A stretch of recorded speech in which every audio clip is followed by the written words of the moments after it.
मी प्राध्यापक डॉक्टर बाबूराव गुरव।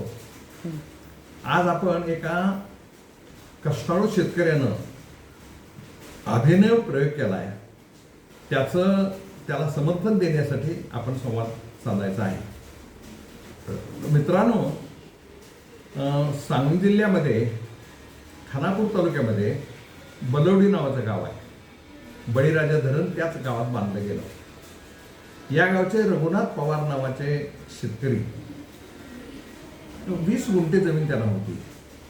आता त्यांनी स्वतःच्या कष्टावर 13 एकर जमीन केलेली आहे आणि त्यांनी आपल्या शेतीमध्ये सर्व प्रकारची झाडं लावलेली आहेत।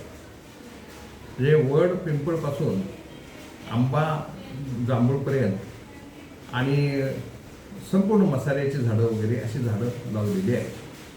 त्यांनी आपल्या कुंडलच्या कारखान्याच्या पाठीमागे त्यांच्या शेतामध्ये त्याने एक सुंदर बंगला बांधला आहे।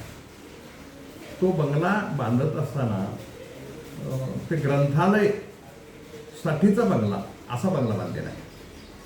त्या बंगल्यामध्ये 25 मे सकाळी 11 वाजता गृहप्रवेशाचा त्यांनी कार्यक्रम केला आहे आणि त्या कार्यक्रमासाठी आपण सर्वांनी उपस्थित राहावं अशी विनंती सर्व कार्यकर्त्यांना, नेत्यांना, विचारवंतांना करण्यासाठी मी आता आपल्याशी बोलतोय।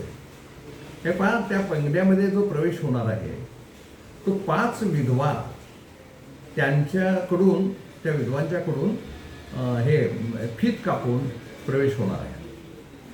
तो बंगला